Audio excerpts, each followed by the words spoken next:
Hello everyone, this is Dr. Anjali Srivastava and this is my YouTube channel Adarsh Aliya. मैं retired zoology professor Jamshedpur women's university से हम देख रहे हैं बीए, बीएससी, बीकॉम तीनों फैकल्टी में एईसीसी इंग्लिश सेमेस्टर 1 में कहीं है, कहीं सेमेस्टर 2 में है, जिसका एक सीरीज देख रहे हैं थे हम।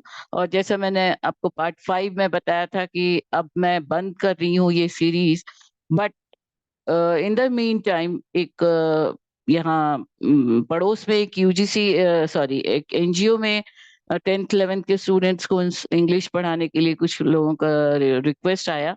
तो मुझे लगा कि चलो ठीक है, उनको थोड़ी इंग्लिश पढ़ा दें। तो उसमें टॉपिक्स उनके सारे वही हैं जो मैं इस सीरीज में कर रही थी। तो मैंने सोचा कि जो सिलेबस मेरे पास रिक्वेस्ट के लिए आया था उसमें एक ग्रामेटिकल पोर्शन छोड़ करके करीब करीब उस सिलेबस के हिसाब से सारे यूनिट्स मैंने कवर कर दिए थे। पर ये जो सिलेबस जो सीबीसीएस में ऑल इंडिया लेवल पे इम्प्लीमेंटेड है, दिस सिलेबस, इस सिलेबस के हिसाब से हम एक बार देख लें, क्योंकि इनमें जितने टॉपिक्स हैं करीब करीब ये सारे टॉपिक्स इंक्लूडेड हैं जो क्लासेस में ले रही हूँ। इंटरनेशनल बोर्ड की एक आध स्टूडेंट्स हैं और कुछ एनजीओ में 10th 11th के स्टूडेंट्स हैं उनको पढ़ाने के लिए।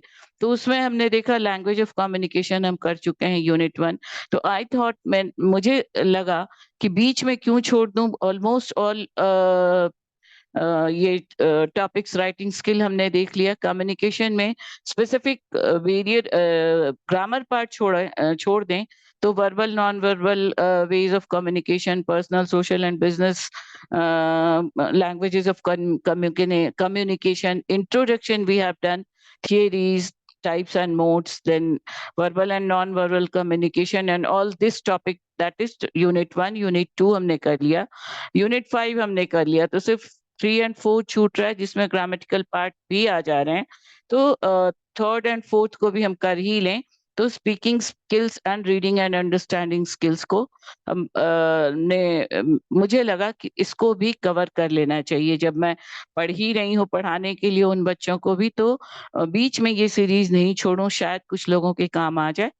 सो स्पीकिंग एंड रीडिंग स्किल्स का मैंने वीडियो एक साथ प्रेजेंटेशन तो बना लिया है, बट जब मैं इसे समझाने की कोशिश कर रही थी तो मुझे लगा कि ये काफी लंबा हो जाएगा। तो अब मैंने इस प्रेजेंटेशन में काट छांट नहीं करके, ये प्रेजेंटेशन तो दोनों यूनिट का मिला करके मैंने बनाया है, बट अगर लगा कि वीडियो काफी लंबा हो रहा है तो मैं इसे 2 पार्ट में बांट दूंगी।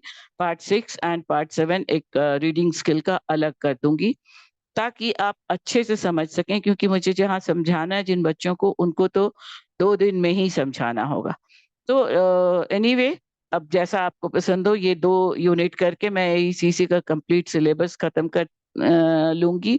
और मेरा प्रिपरेशंस जो बच्चों को पढ़ाने के लिए फेस टू फेस पढ़ाना है वो भी चल ही रहा है साथ साथ। इसके बाद मैंने देखा कि एईसीसी हिंदी का जो पोर्शन है पढ़ा मैं वो भी सकती हूँ। जूलॉजी मेरा ओरिजिनल टॉपिक है जिस पर मैं क्लास 12 के सीरीज को ले रही हूँ, जेनेटिक्स एंड इवोल्यूशन। तो इस यूनिट को खत्म करने के बाद, एईसीसी इंग्लिश खत्म करने के बाद, मैं बैक क्लास 12 के जेनेटिक्स एंड इवोल्यूशन पे जाऊंगी। अगर आपको एईसीसी हिंदी के लिए लगे कि मैं हेल्प करूं तो आपके कमेंट्स आते हैं तो मैं करूंगी, नहीं तो फिर मैं गैप में जूलॉजी पढ़ाते पढ़ाते जब थोड़ा लगेगा कि ब्रेक लेना चाहिए तो मैं, या कोई रिक्वेस्ट आ गया तो मैं एईसीसी हिंदी पर भी जा सकती हूँ। So let us come to our topic, speaking skills and reading skills. Unit 3 में है स्पीकिंग स्किल्स, दैट इज बोलने की योग्यता, बोल करके इंग्लिश को बोलना। जैसे हम जानते हैं कि इंग्लिश आज एक इंटरनेशनल लैंग्वेज है, जो पूरी दुनिया में इसको जानना काफी सहयोगी होगा, आपको पूरी दुनिया से इंटरेक्शन करने के योग्य बनाएगा। And this is just a representation जो हम पहले भी देखे थे। Communication skill includes listening, speaking, reading and writing. So listening is the way of communication, जिसमें आप इनपुट दीजिए, वो लिसनिंग से आउटपुट स्पीकिंग में आएगा, फिर रीडिंग में आएगा और राइटिंग में आएगा।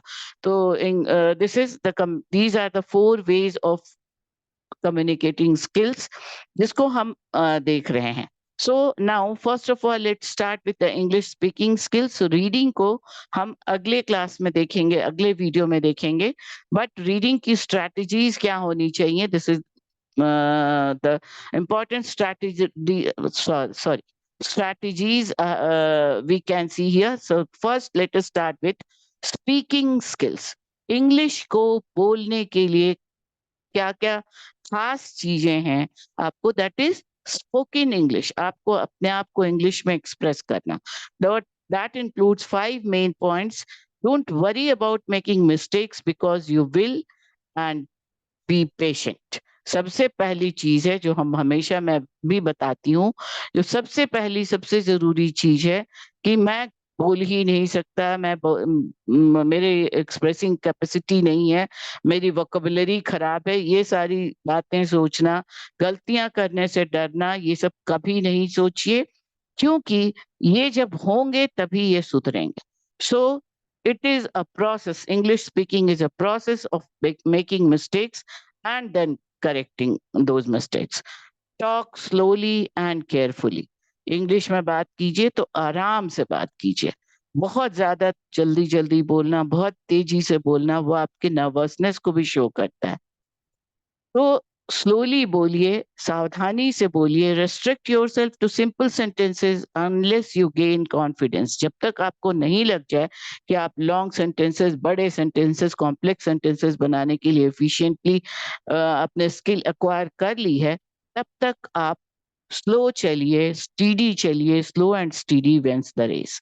Watch English movies and shows carefully. Observe how proficient speakers of language pronounce words and frame their sentences. सबसे बड़ी चीज, थर्ड इंपॉर्टेंट चीज है प्रोनाउंसिएशन। आप जो बोल रहे हैं उनका प्रोनाउंसिएशन अपना सुधारने के लिए और बहुत फ्रीक्वेंट होने के लिए जरूरी है कि इंग्लिश की मूवीज देखिए, इंग्लिश की बुक्स पढ़िए, इंग्लिश में बोलने की कोशिश कीजिए, इंग्लिश की शोज देखिए, और जितना ज्यादा उनसे फेमिलियर होइएगा उतना ज्यादा आपकी इंग्लिश स्पीकिंग एफिशिएंसी बढ़ेगी। Communicate with your friends, relatives, and anyone with regularity. Many online sites offer you opportunity to voice chat with another user. This is an effective way to practice. तो ये आप online sites पे जाइए या आपस में अपने ग्रुप्स में जो कन्वर्सेशंस कर रहे हैं उसको हायर लेवल पे जब आते हैं तो आपको इंग्लिश की एफिशिएंसी होनी चाहिए to interact with the world, with the general world. बिल्कुल आप अपनी सीमित दायरे से अगर निकलना चाहते हैं तो इंग्लिश की स्पीकिंग कैपेसिटी, ओरल कम्युनिकेशन आपको बढ़ाना होगा, और उसका सबसे सही तरीका है अपने ग्रुप में, अपने नियर बाई जिसको हम कहते हैं अपने आसपास के एनवायरनमेंट में आप इंग्लिश को कुछ समय तक के लिए, वैसे इंग्लिश को आप एकदम एक्वायर कर लीजिए और मदर लैंग्वेज छोड़ दीजिए। Mother language is one of the most essential part of your life, जिसके सहारे आप दुनिया में एग्जिस्ट करना सीखते हैं। बट दुनिया से इंटरैक्ट करने के लिए इंग्लिश जरूरी है। तो इंटरैक्शन के लिए सर्टेन पीरियड्स रखिए, सर्टेन टाइम रखिए। जब आप स्टडीज में के पॉइंट ऑफ व्यू से इंटरैक्ट कीजिए अपने फ्रेंड्स के साथ, रिलेटिव्स के साथ, जो भी आपसे मिलते हैं, जहाँ पे आपको लगे कि हाँ मुझे अपनी इंग्लिश स्पीकिंग सुधारनी है, तो एक इंग्लिश स्पीकिंग बहुत ज्यादा formal as well as informal way है इंटरैक्शन के लिए, एक अपनी नॉलेज बढ़ाने के लिए। तो मेजरली इसको आप इनफॉर्मल वे भी कह सकते हैं, क्योंकि writing skill is a very formal way, जिसमें आप जो लिख रहे हैं वो लोग देख रहे हैं सुनने पढ़ने के साथ साथ। बट इनफॉर्मल इंग्लिश स्पीकिंग का मेजर जो एरिया है, that is informal, and more you communicate in English better your speaking skill will be. जितना ज्यादा आप इंग्लिश में कम्युनिकेट करने की कोशिश कीजिएगा उतनी अच्छी आपकी इंग्लिश स्पीकिंग होगी। Read articles, books and magazines of your choice. Learn new words every day. When you hear a new word, try to find out its uses, synonyms and antonyms. Synonyms हो गया same word, जिसको पर्यायवाची कहते हैं, उस शब्द के का ही दूसरा मीनिंग वाला दूसरा शब्द।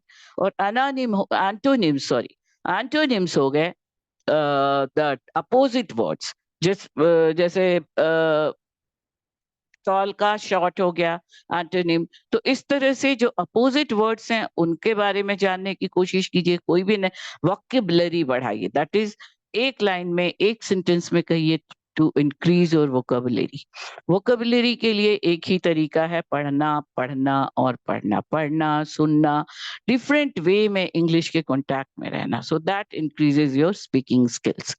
Now the under under the heading speaking skills हम क्या क्या पढ़ने जा रहे हैं? Monologue, dialogue, group discussion, effective communication and miscommunication. इसका डिटेल्स हम नहीं देखेंगे क्योंकि जो हमने पहले कम्युनिकेशन के जो वीडियोस देखे हैं उसमें हम देख चुके हैं। These are the barriers of communication and means of effective communication. किन किन तरीकों से communication, of course reading and speaking are again the measures of the effective communication, इसलिए यहाँ फिर से मेंशन किया हुआ है, बट इसके डिटेल्स हम पढ़ करके आ रहे हैं। Then facing the interview, public speech और प्रेजेंटेशन, अपनी बातों को पब्लिक में रखना, मास में रखना। हालांकि पब्लिक स्पीच के साथ ही प्रेजेंटेशन भी आता है, but there are a number of differences between the public speech मतलब भाषण देना और अपने प्रेजेंटेशन मतलब प्रेजेंट करना, something on something, some specific topic is the presentation, so that we will doing in this speaking skill chapter. अब ये है, देखिए, this is just a representation, इससे आप अपनी वोकैबुलरी बढ़ा सकते हैं, नॉलेज बढ़ा सकते हैं, जनरल नॉलेज बढ़ा सकते हैं। एक चार्ट मुझे मिला तो मैंने यहाँ दे दिया है कि कितनी कंट्रीज में इंग्लिश मेजॉरिटी में बोली जाती है और किस किस कंट्रीज से फेमिलियर होने के लिए आपको इंग्लिश स्पीकिंग जरूरी है। साथ साथ इसमें आपके जनरल नॉलेज के लिए इंग्लिश स्पीकिंग कंट्रीज के नेम्स दिए हुए हैं, उनके सिंबल्स दिए हुए हैं, उनके बारे में कुछ जनरल इंफॉर्मेशन दिया हुआ है, तो ये जस्ट आपकी जनरल नॉलेज के लिए। Then there are 4 speaking skills which you should have for a good oral communication. पहला, फ्लुएंसी, फ्लुएंट होना चाहिए आपको इंग्लिश, बिना रुके, बिना झिझके, बिना गड़बड़ाए बोलना हो। वोकैबुलरी, आपकी वर्ड कैपेसिटी, आपके शाब्दिक ज्ञान, इंग्लिश के बारे में जितना आप वोकैबुलरी बढ़ाएंगे उतना आपकी इंग्लिश सुधरेगी। Then grammar, this is a part जिसको आपको स्पेसिफिकली समझना, पढ़ना, याद भी करना होगा। ग्रामर पर भी स्पेसिफिकली मुझे ग्रामर भी पढ़ाना है उन बच्चों को, तो डेफिनेटली मैं इन 2 यूनिट्स के बाद एक ग्रामर का वीडियो तो बनाऊंगी, क्योंकि जब मैं पढ़ूंगी उनको पढ़ाने के लिए तो उनको भी प्रेजेंट करना मेरे लिए सब सुविधाजनक हो जाता है, तो I will put that video. So then pronunciation, उच्चारण करना, this is another very important aspect of English speaking. आप कैसे प्रोनाउंस करते हैं, प्रोनाउंसिएशन इज उच्चारण। जो बोलने में आपकी अच्छी प्रोनाउंसिएशन भी एक बहुत इंपॉर्टेंट पार्ट है। So communication is not complete without effective listening.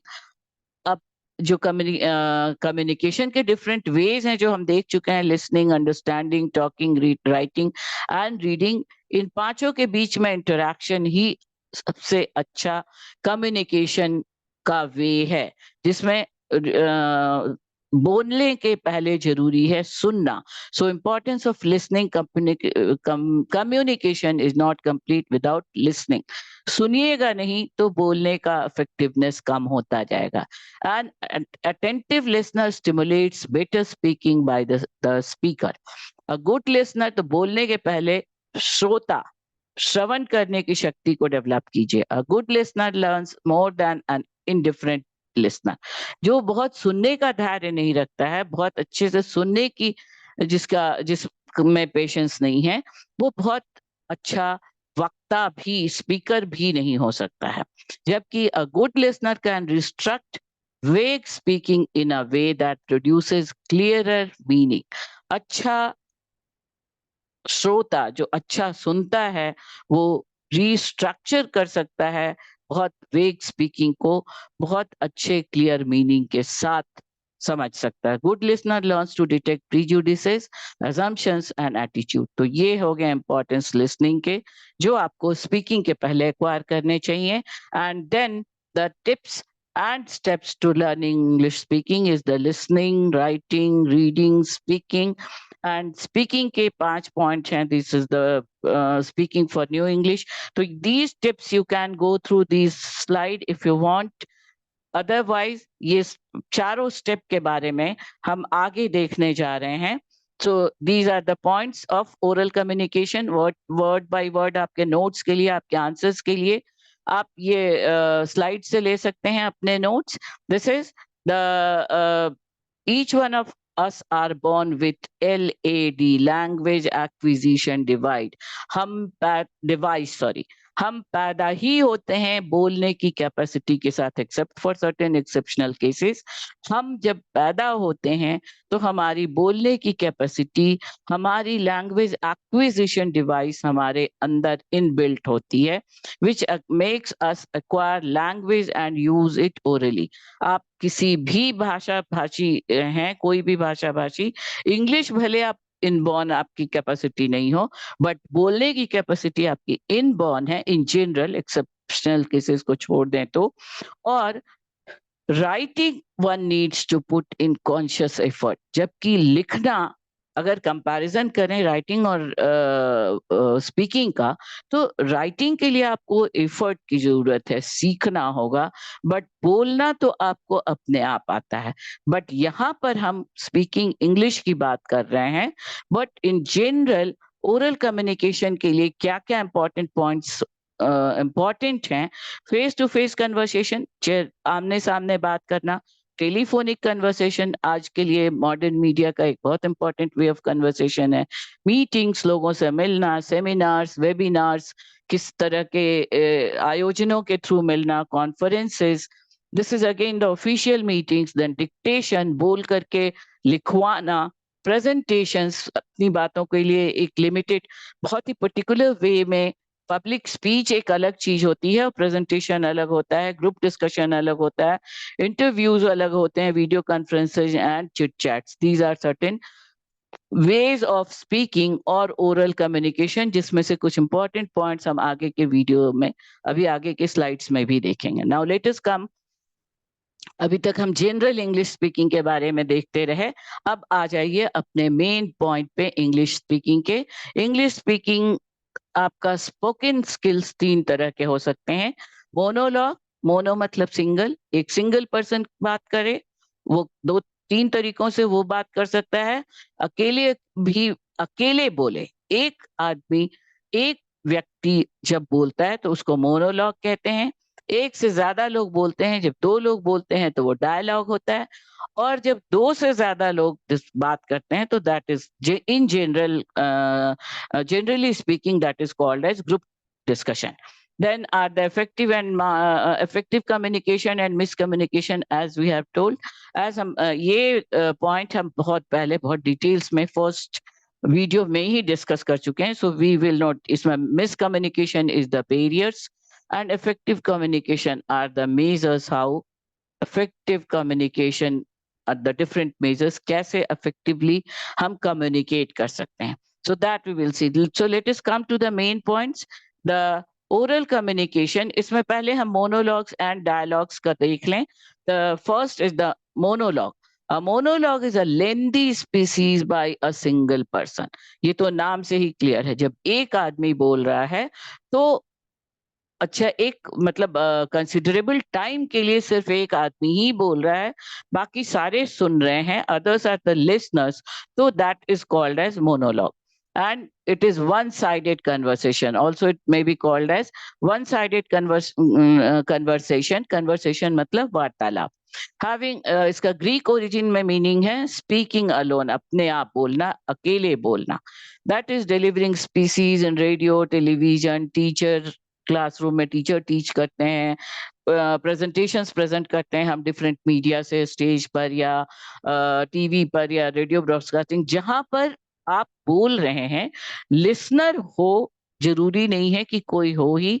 कभी-कभी आप खुद बोल के खुद भी सुन सकते हैं, वैसी भी स्थिति हो सकती है जिसको इंटीरियर मोनोलॉग या इंटरनल मोनोलॉग कहते हैं। बट ये दैट इज़ नॉट नेसेसरी कि इंटीरियर मोनोलॉग या इंटरनल मोनोलॉग में आप खुद बोलिए, खुद सुनिए। So let us see one by one. हम पहले सोलिलॉग देख लें। Soliloquy is first type of monologue जिसमें a long species by a character or person is alone performing on a platform।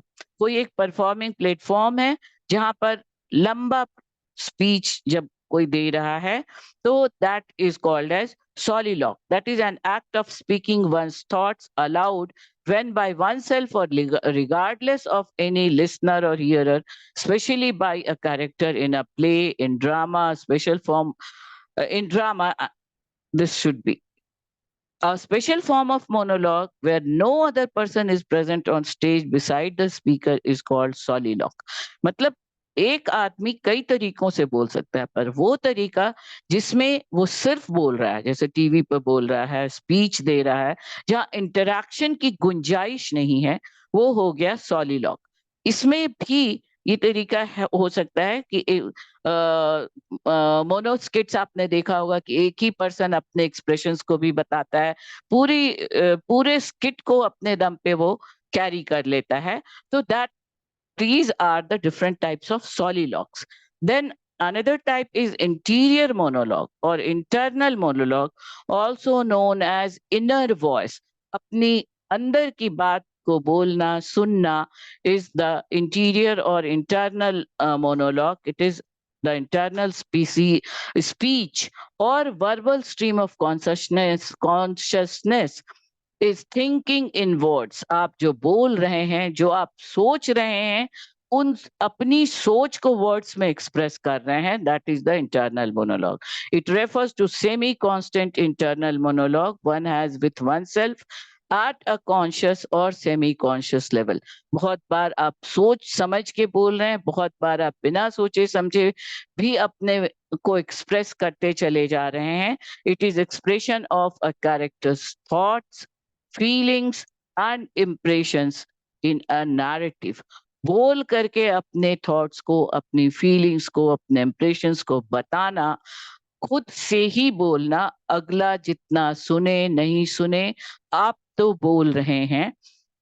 So that is internal monologue। Internal monologue may be either direct or indirect। Direct internal monologue in which author seems not to exist and the interior self of the character is given directly as through the reader, where overhearing and articulation of stream of thought and feeling flowing through the character's mind। आपके दिमाग से जो बात निकल रही है, listener कितना सुन रहा है, नहीं सुन रहा है, समझ रहा है, नहीं समझ रहा है, उससे आपको बहुत ज़्यादा इफ़ेक्ट नहीं पड़ रहा है।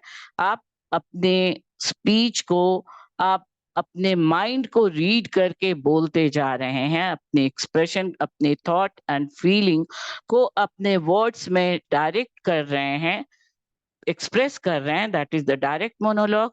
and indirect monologue where the author or the speaker serves in their own word and style, for example selector, presenter, guide, commentator। इसमें कुछ एक, जैसे मान लीजिए एक गाइड है, वो आपको कुछ बता रहा है, तो वो कुछ भी तो नहीं बोल रहा है ना, किसी चीज के बारे में आपको समझा रहा है। ये जरूर है कि कहीं से तो पढ़ करके कुछ वो प्रिपरेशंस के साथ जब एक आदमी बोल रहा है और ऑडियंस सुन रही है किसी भी वे में, वो हो सकता है एक सेलेक्टर जिसे कुछ सेलेक्ट करना है, अपनी टीम सेलेक्ट करना है तो वो बोलेगा, प्रेजेंटर कुछ प्रेजेंटेशंस जैसे प्रेजेंट करना है, गाइड गाइड कर रहा है अपने किसी भी सब्जेक्ट को, किसी कुछ उसको, अपने स्टूडेंट को, अपने फॉलोअर को कुछ गाइड करना है। या कमेंटेटर जो कमेंट्री करते हैं, आपने कमेंट्रीज बहुत सुने होंगे, तो that is the indirect monologue. एक आदमी बोल रहा है, अपने शब्दों में बोल रहा है, बट वो गाइडेड बातें कह रहा है। ये नहीं कि कुछ भी जो उसके दिमाग में आ रहा है वो बोलता जा रहा है, उसका कुछ पर्टिकुलर लिमिटेशंस में, पर्टिकुलर उसके टर्म्स एंड कंडीशंस में वो बात कर रहा है। Then is the dramatic monologue. इसके बारे में जो हमने सॉलिलॉक में कहा था कि बहुत बार आपने solo presentation, solo dramas, single character के ड्रामाज या प्रेजेंटेशंस देखे होंगे। पोएटिक फॉर्म, जो आप पोएटिक फॉर्म में भी, पोएट्री के फॉर्म में, प्रोज के फॉर्म में, ड्रामा के फॉर्म में एक्ट करके जब एक पर्सन अपनी बात को रखता है, a silent auditor at a critical moment reveals himself or herself and in a dramatic condition, defining a character in form of poetry, story, drama, etc. A dramatic monologue is a long excerpt in a play, poem, or a story that reveals a character's thoughts and feelings. आप जिस character के बारे में बात कर रहे हैं, उसके थॉट्स, उसकी फीलिंग को एक्सप्रेस कर रहे हैं, अपने आप को उस कैरेक्टर में आप बिल्कुल, जिसको बोलते हैं आत्मसात कर लेना, उसमें इन्वॉल्व करके उस कैरेक्टर को अपने वे में, ड्रामेटिक वे में, पोएटिक वे में, पोएट्री के फॉर्म में, प्रोज के फॉर्म में, ड्रामा के फॉर्म में एक्सप्रेस जब कर रहे हैं, तो वो है dramatic monologue. When we read a story, sometimes we can see a character is in thinking. It will be in thinking. कहीं से कभी आप स्टोरी पढ़ रहे हैं, तो पढ़ते पढ़ते आपको लगता है कि आप उस स्टोरी के जो मेन लीड है, या जो रोल, जो इसके बारे में आप पढ़ रहे हैं, आप खुद को उसकी जगह रख के सोचने लग जाते हैं. सो तब आप क्या कह रहे हैं, तब आपके मन में एक्सप्रेशंस जो आ रहे हैं, उनको अगर आप बोल के प्रेजेंट कर रहे हैं, तो अगला सुन भी रहा है, अगला देख भी रहा है, तो that is a dramatic monologue. When a writer allows a character to speak in a monologue, we get to see inside a character's head, and then we better understand what motivates that character. किसी एक particular character के बारे में जब आप बोल के, सुन के, समझ के एक्सप्रेस कर रहे हैं, then that is a dramatic monologue. तो हम नहीं रब करते हैं, जो हमने अंडरलाइन किए हैं important points. So that is about monologue. Then another way of expressing yourself is dialogue. Die मतलब दो, DI, die. आप, हम साइंस में तो बहुत बार पढ़ चुके हैं डाई शब्द से related words. In general English में भी dialogue is a verbal exchange between two or more people. दो या दो से ज्यादा लोगों के बीच में जब एक कन्वर्सेशन हो, वर्बल बोल बोल करके हम वर्ड्स को एक्सचेंज कर रहे हैं, तो that is called as dialogue. और दूसरा वे एक्सप्रेस करने का डायलॉग का है, conversation reported in a drama or narrative. तो डायलॉग के बारे में वो तो बहुत आप सुनते होंगे, ये वहाँ ड्रामास के डायलॉग्स होते हैं, फिल्म्स के डायलॉग्स होते हैं. कुछ भी प्रेजेंट करना हो, अगर वर्बल में नैरेटिव वे में बोलना हो, तो उसमें डायलॉग्स लिखे जाते हैं, फिर उनको बोला जाता है. तो वो लिख के बोला जाए या स्पॉन्टेनियस बोला जाए, that is a conversation. Dialogue is expressing your conversation in form of words. While writing a dialogue, it is important to pay heed to the difference in voice and register of the participants. Participants का जो involvement है, उसको ध्यान देना चाहिए. आपके जो voices, जब आप dialogue express कर रहे हैं, तो difference in voice हमेशा, उतार चढ़ाव जो आप कह रहे हैं उसको, उस पर जोर देने के लिए voice में difference आएगा. And these are the important features of a dialogue. Then effective communication and miscommunication we have seen. ये हम पहले वीडियो में बहुत डिटेल्स में देख चुके हैं. So now some but more parts of the oral communication or speaking are monologues and dialogues हम देख चुके हैं. Then three other important parts or ways of verbal communication or oral communication are group discussions, facing interviews, and giving public speech or presentation. There are certain differences between public speech and presentation also, that also we will see.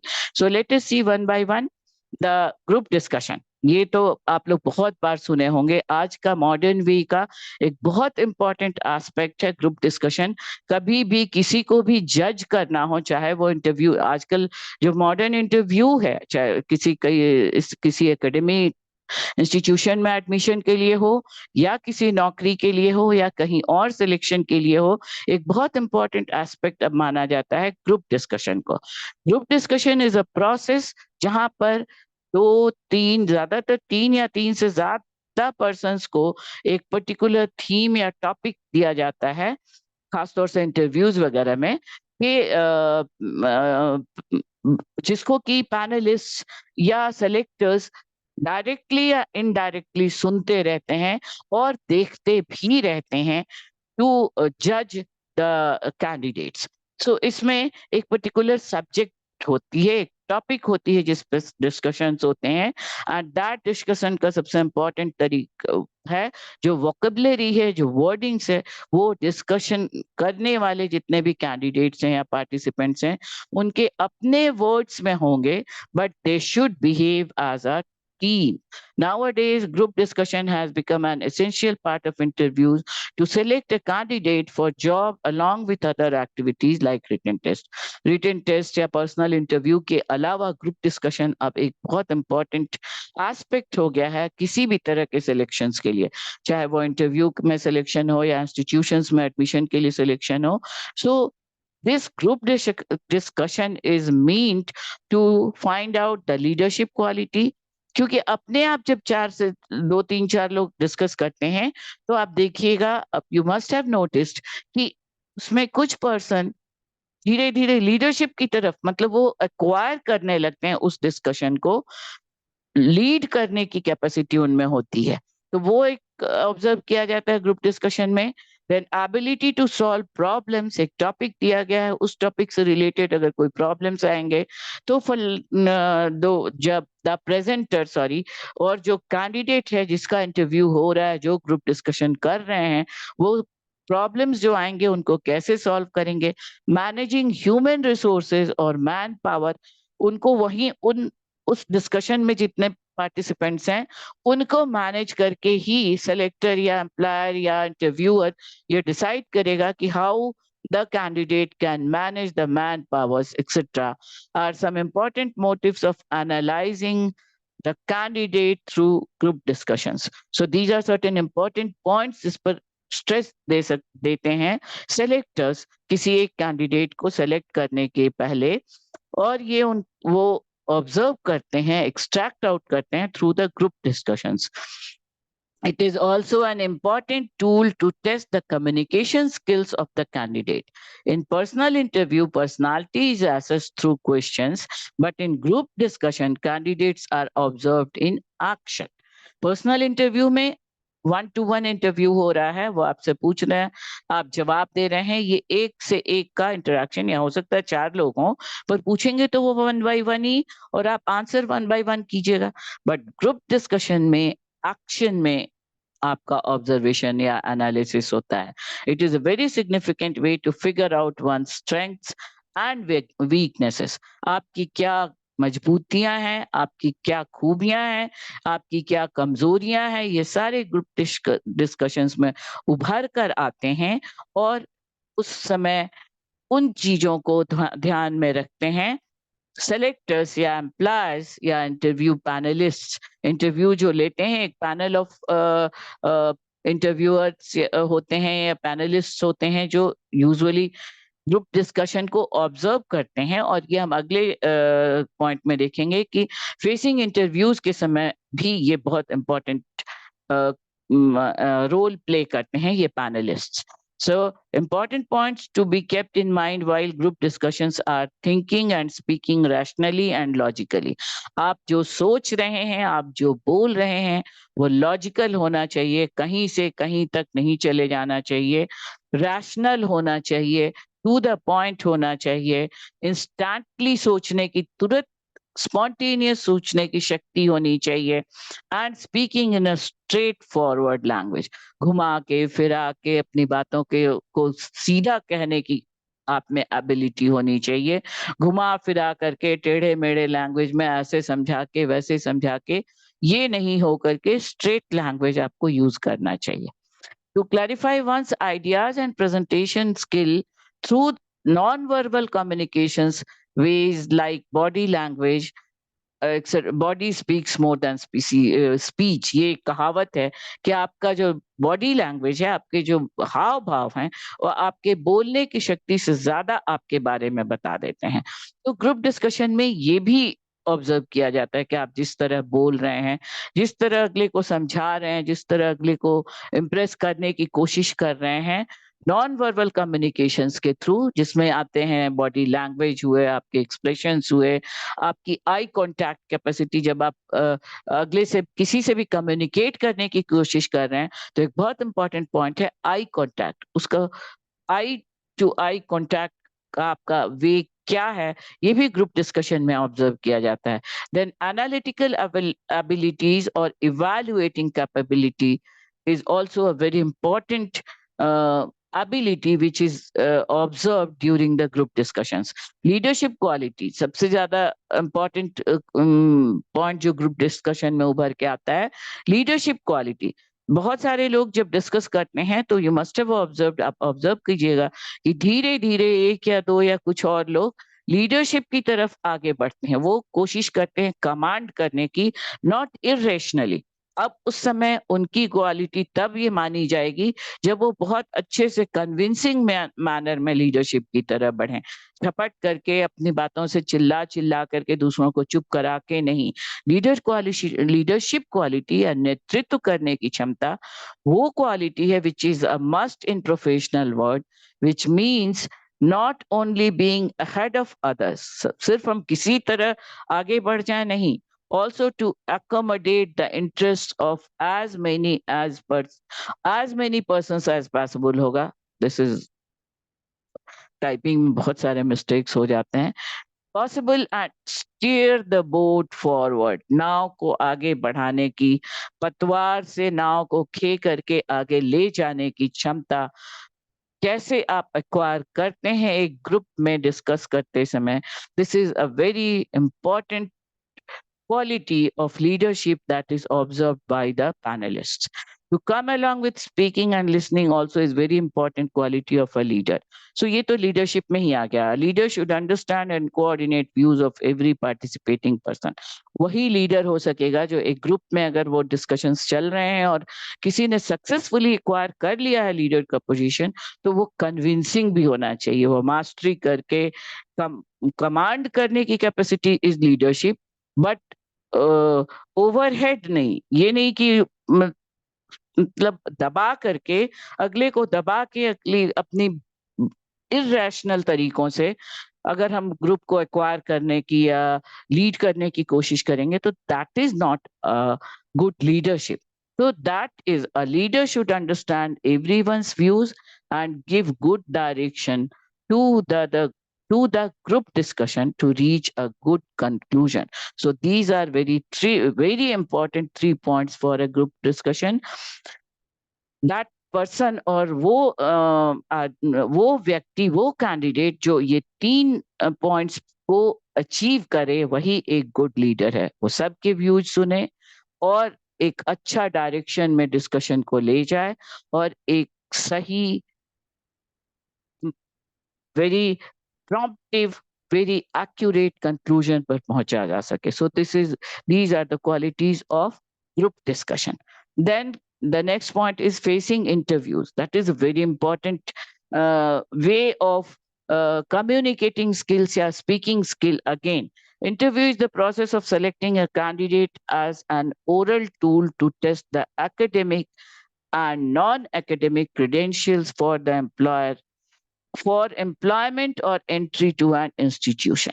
आप एक institution में admission के लिए जा रहे हैं या किसी नौकरी के लिए जा रहे हैं या कहीं सिलेक्शन के पॉइंट ऑफ व्यू से जा रहे हैं, तो उस समय एक प्रोसेस से आपको गुजरना होता है, दैट इज फेसिंग इंटरव्यूज। एक हो सकता है कि वहाँ राइटिंग का भी स्पेस हो, ग्रुप डिस्कशन एक एस्पेक्ट हो गया, राइटिंग स्किल्स या टेस्टिंग, राइटिंग टेस्ट भी एक एस्पेक्ट हो, but finally definitely there will be an important aspect of those or selecting processes will be the facing interview. So facing interview can be defined as an oral tool to test the academic and non academic credentials. मतलब interview से आपकी पढ़ाई, आपका एक अच्छा सा profile आपको बना करके ले जाना चाहिए, जो जिसको रिज्यूमे भी कहते हैं। तो वो सारे पॉइंट्स राइटिंग स्किल्स जब वाले वीडियो में मैंने फॉर्मेट बना करके भी दे दिए हैं कि आपको प्रेजेंटेशन के लिए तो राइटिंग स्किल भी आप में डेवलप होना ही चाहिए। तो वो राइटिंग स्किल्स के बारे में हम यहाँ बात नहीं करेंगे, बट हाँ, उसमें कुछ आपको प्रेजेंटेशन के लिए क्या-क्या कैपेसिटी आपकी होनी चाहिए। जो आपका जॉब प्रोफाइल बनेगा वो आप लिखित तो आपने रखा है, बट उसको इंटरव्यू में एक्सप्रेस करने की, बताने की क्षमता भी आपकी इक्वली गुड होनी चाहिए। Usually any employer likes to figure out whether a candidate is suitable for employment and whether he she will serve the purpose of his her candidature. It the purpose of evaluation. मतलब interview का main purpose है verbal communication से, बातचीत से, आपसे बात करके, आपके बारे में जान करके आपको प्रॉपरली इवैल्यूएट किया जा सके by the interview panelist. Interview ज्यादातर पैनल ऑफ एक्सपर्ट्स के माध्यम से लिया जाता है, एक ग्रुप बनाया जाता है, कभी कभी 1-to-1 इंटरव्यूज भी होते हैं, but usually panel of experts होते हैं, but whatever the way is, it is just verbal in communication. That is the part of the speaking skill only, during which an eye contact must be maintained with a maximum members of the panel. This is a very important point for facing the interview. आपको एक eye contact, जितने लोग आपसे बात कर रहे हैं सबके साथ कोशिश आपकी होनी चाहिए कि 1 by 1 ही एक साथ आप सबके साथ आई कांटेक्ट स्टैब्लिश नहीं कर सकते हैं, बट इतना फ्लुएंट और इतना फ्रीक्वेंट होना चाहिए कि कोई भी अपने को neglected नहीं फील करें। Interview is a formal occasion when one must try to put forward formal clothes. This is another very important point for facing an interview. आपके क्लोथ्स बहुत फॉर्मल होने चाहिए। Formal informal dresses I think you must understand.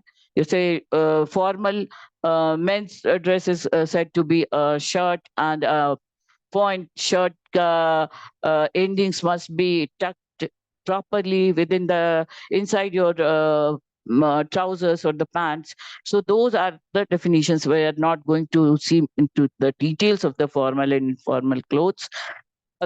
I think AEC से आप graduation करने जा रहे हैं तो फॉर्मल क्लोथ्स का आइडिया तो आपको होना चाहिए, giving a nice impression. One's behaviour must be polite, not rude or over confident.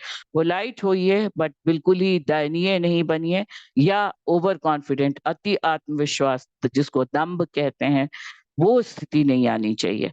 Communication must show confidence and conviction. आप में कॉन्फिडेंस इज विश्वास एंड कन्विक्शन इज स्ट्रेंथ। जो आप कह रहे हैं वो पूरी मजबूती के साथ, पूरे विश्वास के साथ कह रहे हैं। that you must acquire, any candidate must acquire confidence and conviction in his or her words. Non-verbal cues also, बहुत बार बिना बोले हुए भी बहुत सारी चीजें हैं जो बहुत ध्यान में रखी जानी चाहिए, लाइक गेस्चर्स, आपका जो बॉडी लैंग्वेज है, बॉडी एक्सप्रेशंस हैं, facial expression must be so that the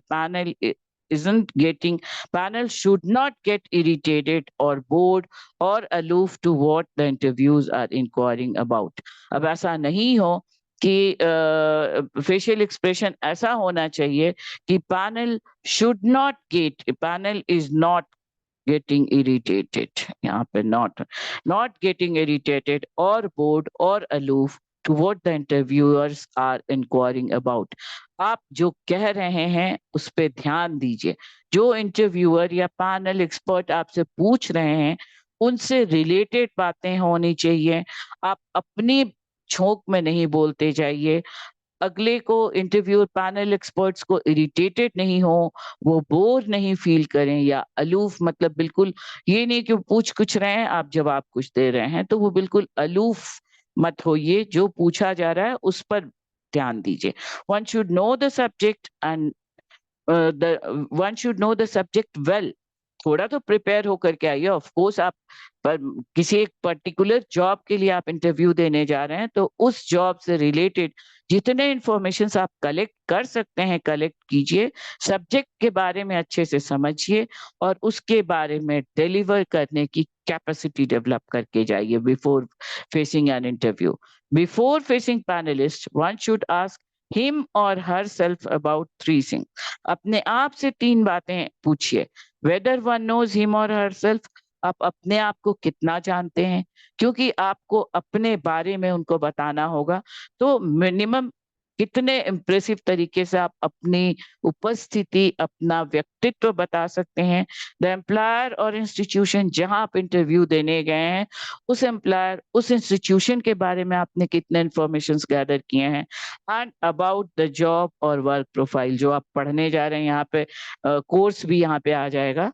job, work, course, अगर आप एकेडमिक इंस्टीट्यूशन में जा रहे हैं तो जो कोर्स करने जा रहे हैं उसके बारे में, जो वर्क करने जा रहे हैं, जिस काम के लिए आप खोजने गए हैं, उनके बारे में जितना कलेक्शन आप गैदर कर सकते हैं. So here is a short presentation. आपको एक इंटरव्यू फेस करने के पहले क्या क्या करना चाहिए.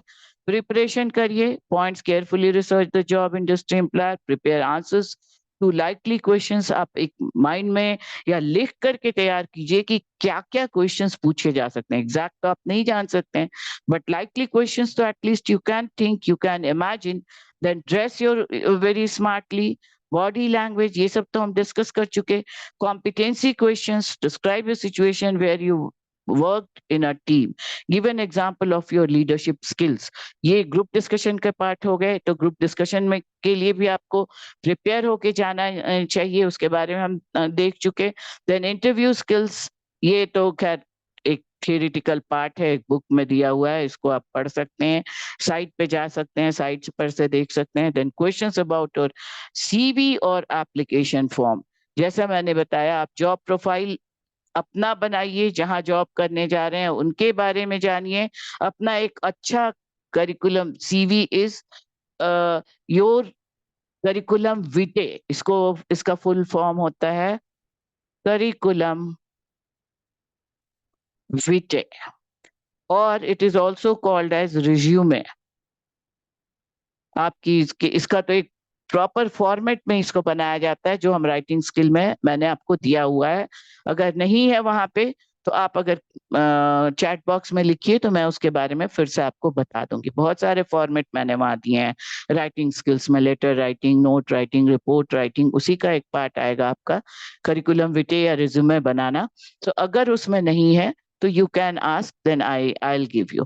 देन हाइपोथेटिकल क्वेश्चंस तो वही हो गए कि क्या क्या क्वेश्चंस पूछे जा सकते हैं.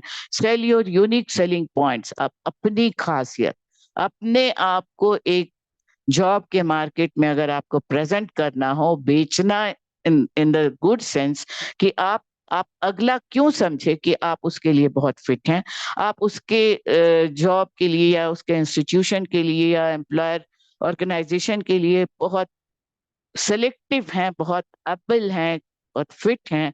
उसके लिए आपको अपनी स्पेसिफिक सेलिंग पॉइंट्स बताने होंगे.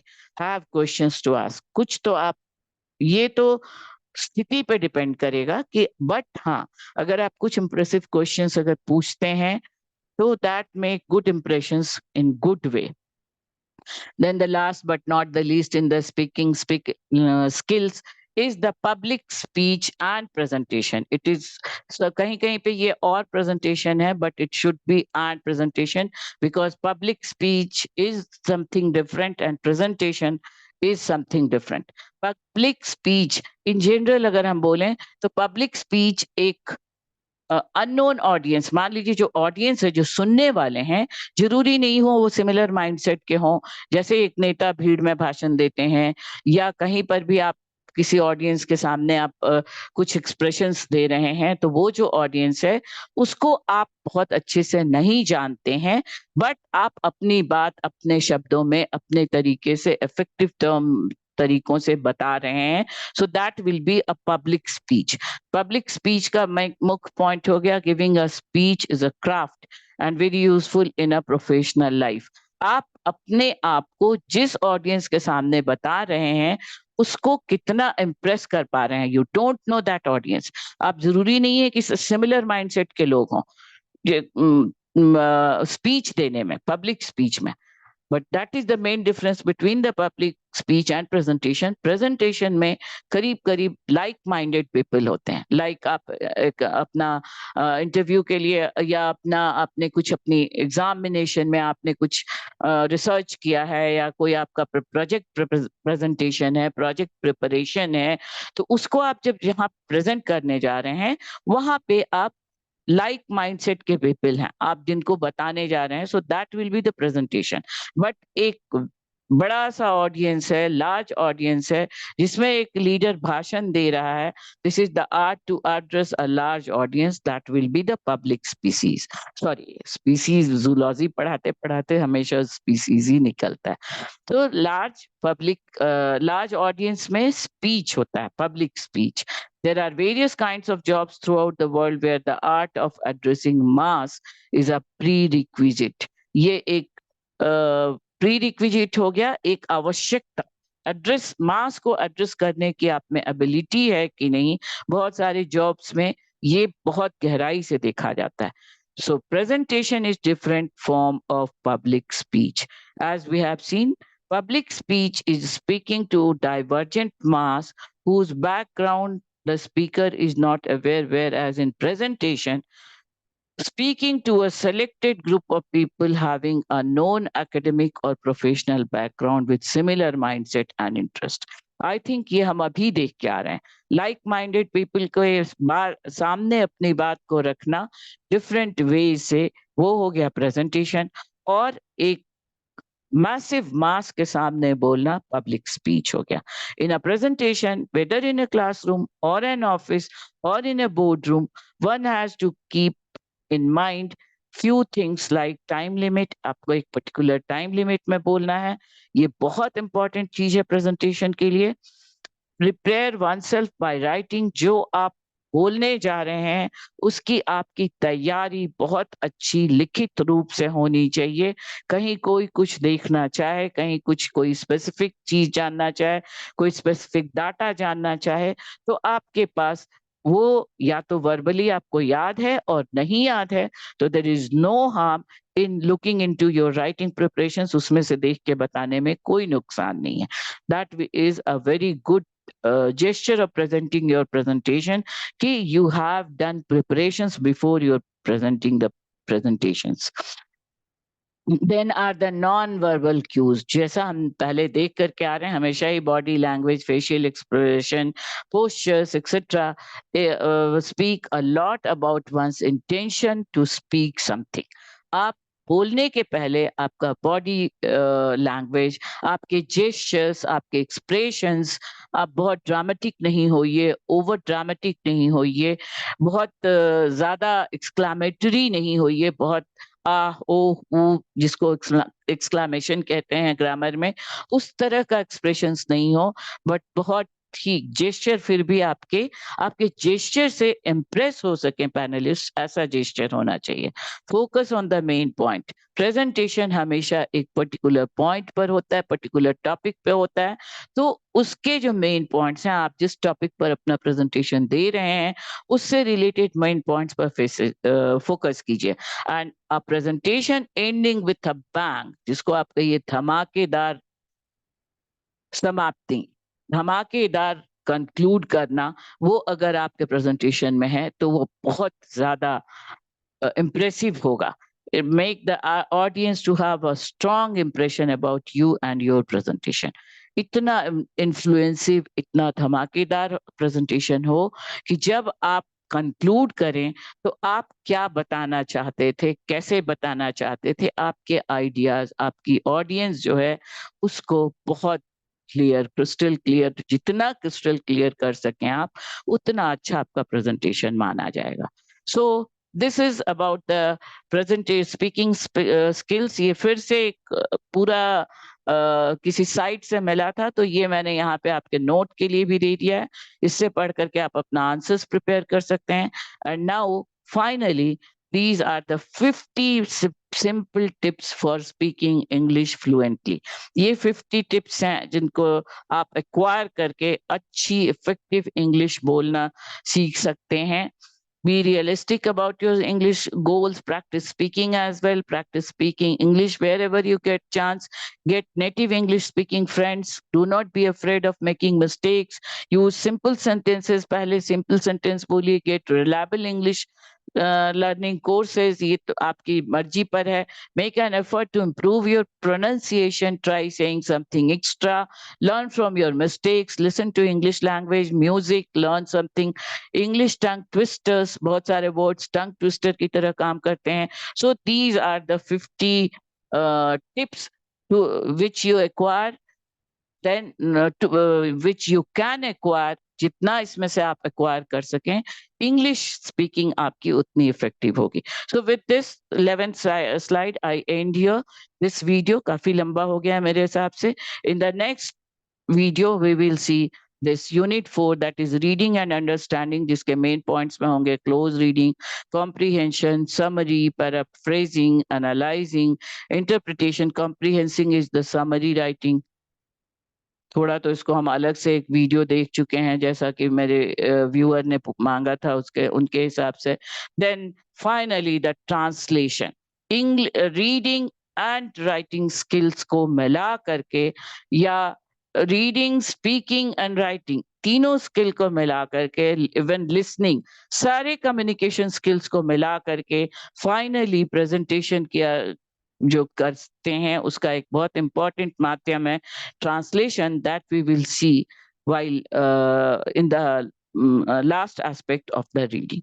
So with this with this I complete here the speaking skills. In the next video we'll be looking into the reading skill. I know is ज्यादातर क्वेश्चंस में एमसीक्यूज में पूरे कम्युनिकेशन इंग्लिश से, ECC का जो English part है communication, उस पे दे चुकी हूँ. कुछ और मुझे मिल जाते हैं तो मैं उसके साथ भी दे दूंगी. आई थिंक कि 2 और वीडियोस बनेंगे ही, एक रीडिंग एंड अंडरस्टैंडिंग की और एक grammars of at ACC level.